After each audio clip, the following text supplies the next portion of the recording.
Il faudra, pour être candidat à la présidentielle au Bénin, obtenir 15% de parrainage d'élus, députés et maires confondus, au lieu des 10% précédemment. Par ailleurs, un candidat devra avoir le parrainage de 28 élus provenant d'au moins 3/5 des circonscriptions. Le pouvoir actuel, à travers la loi, viole toute idée de compétition. Il va se retrouver seul, que c'est les candidats du camp présidentiel qui vont aller seuls à ces élections. On a besoin de partis politiques forts, bien structurés, recevant même l'aide de l'État. Mais les moyens utilisés ne paraissent pas appropriés. Ils sont quasiment une remise en cause de la liberté d'association, de la liberté d'opinion. Au Bénin, si on ne fait pas attention, le président Patrice Talon, avec les réformes du code électoral, pour imposer un parti unique, va mettre le feu au Bénin.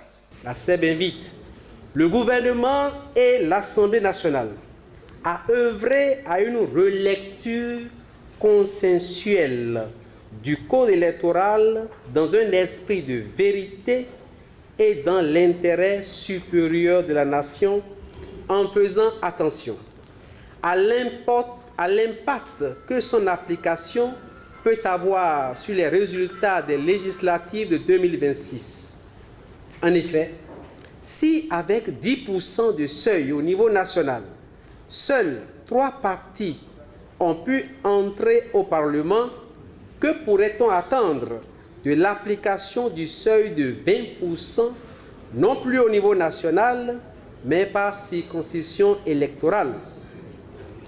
Aux éventualités possibles qui pourraient survenir à l'issue des élections de 2026 et à leurs conséquences pour la gestion pacifique du pouvoir. Aucune des éventualités possibles à l'examen de la situation n'est rassurante pour la nation ni pour aucun des partis politiques. Le cadre de concertation des confessions religieuses invite le président de la République et son gouvernement, le président de l'Assemblée nationale et les députés de la 9e législature à prendre en compte les 8 recommandations issues du colloque du 27 avril 2024, en l'occurrence la relecture consensuelle du code électoral en vue des élections libres, transparentes, inclusives en 2026. Le CCCR invite le président de la République à privilégier le jeu démocratique et à être ouvert à une alternance démocratique en vue de sauvegarder les acquis qu'il a hérités de ses pairs. Le CCCR invite la classe politique en général à veiller à ce que l'image de notre démocratie soit pérennisée dans le temps pour que notre pays soit toujours comme un bon modèle dans le monde.